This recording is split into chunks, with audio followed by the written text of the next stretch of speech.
There are three of us.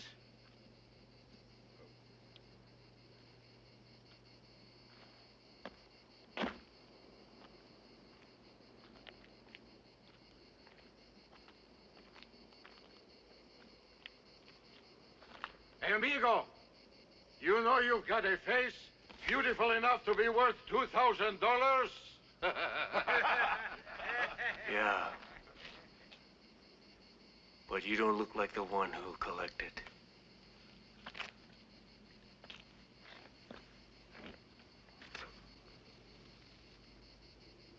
A couple steps back. When considering the Western genre, one thinks of gunslingers, bounty hunters, and violence in the Old West, and of course those badass one-liners from Clint Eastwood.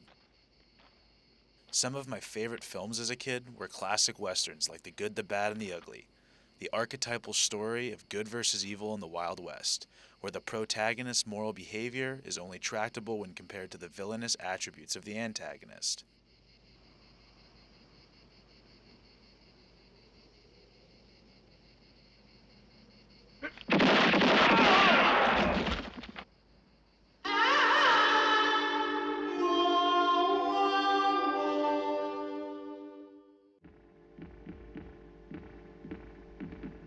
According to film scholar John G. Cavelti, there is a formula to Western films that, while allowing for some adaptation to assist in a Western plot's nuance, simply makes a Western a Western. He states, Westerns must have a certain kind of setting, a particular cast of characters, and follow a limited number of lines of action. A Western that does not take place in the West, near the frontier, at a point in history when social order and anarchy are in tension, and that does not involve some sort of pursuit, is simply not a Western.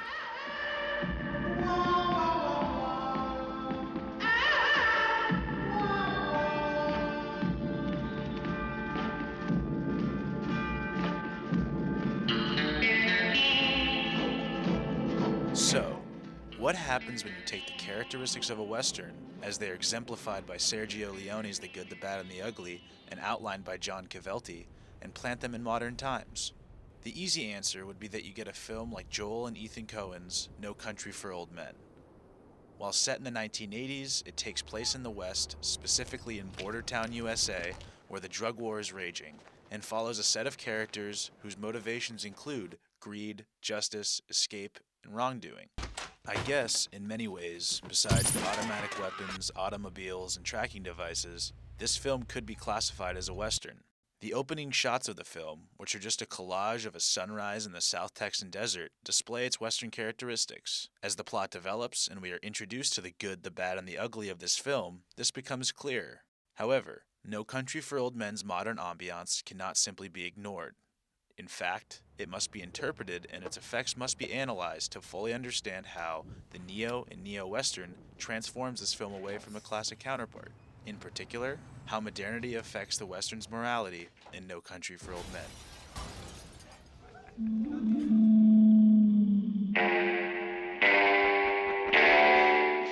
Morality in this film is presented similarly to how it is in The Good, the Bad, and the Ugly, in that it manifests itself distinctly in three main characters: Llewellyn Moss, Anton Chigurh, and Sheriff Ed Tom Bell. Moss, played by Josh Brolin, is introduced early on in the film and appears to take on the role of the main character. Perhaps this is because we follow his story very closely once he enters the narrative.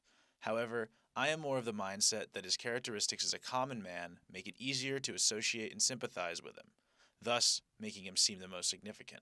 Driven by an opportunity to make his life better after stumbling across the aftermath of a drug deal gone awry and a case stocked with cartel cash, he is placed in a situation the gravity and danger of which he clearly doesn't recognize until it is too late.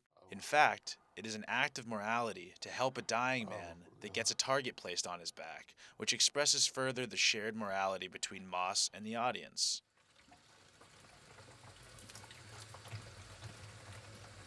Llewellyn?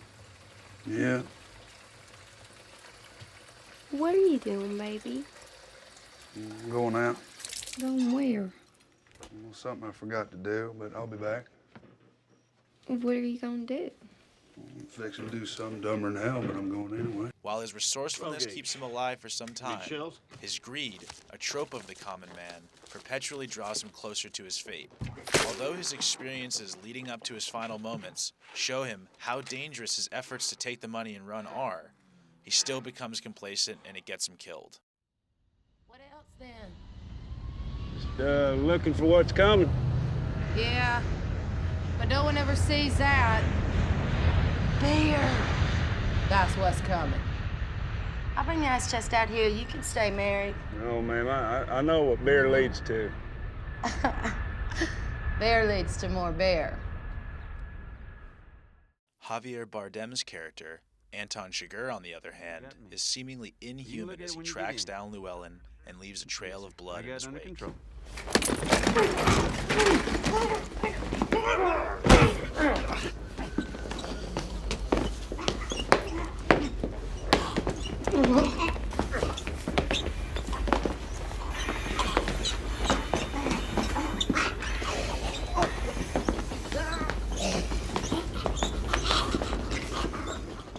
His use of modern technology to kill, including a captive bolt pistol, which is a device normally used to slaughter cattle, and a suppressed shotgun, which allows silent but nonetheless brutal killing, make his barbarous behavior even more amoral. In other words, modernity allows him to kill more efficiently, and get away with it, therefore making the bad, well, worse.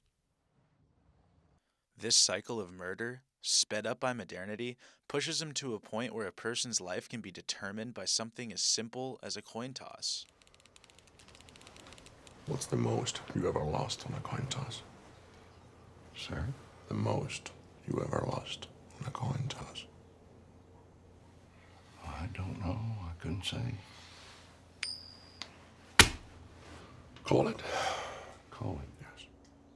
For what? Just call it. Well, we need to know what we're calling it for here. You need to call it. I can't call it for you.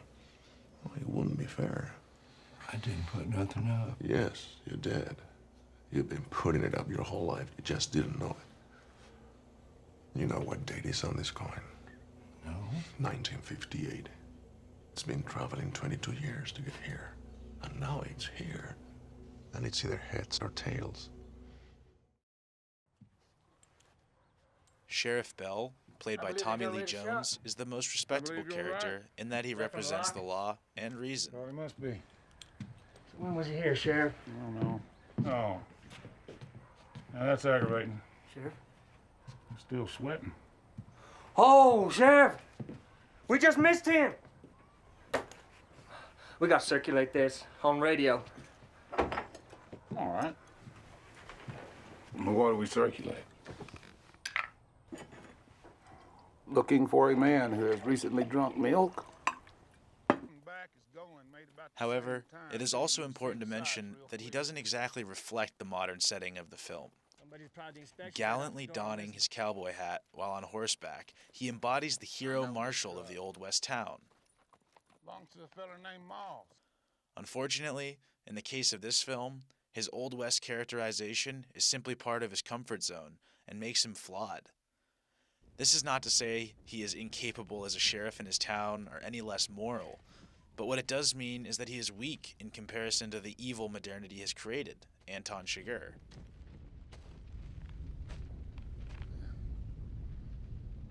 Wouldn't think a car'd burn like that.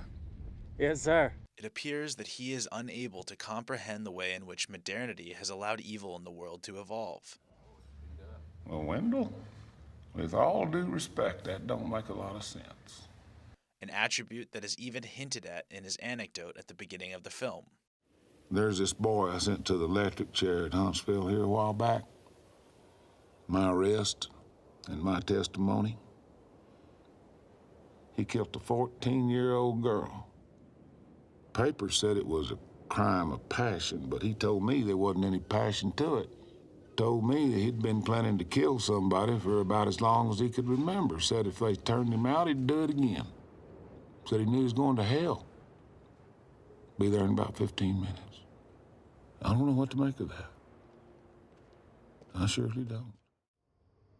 In looking at these three characters individually, it is clear that the modern times have evolved them away from their classic Western counterparts. Modernity's effect on them, then, has an even more profound effect on the outcome of the plot.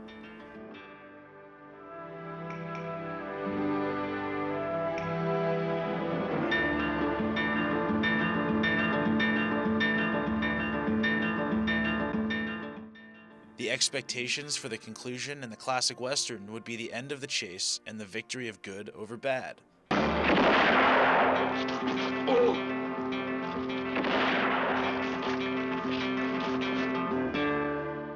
In No Country for Old Men, there is no showdown, no final battle between good and evil.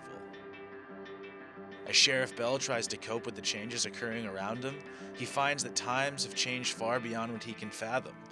Meanwhile, Anton Chigurh indulges in the technology that allows his amorality to grow.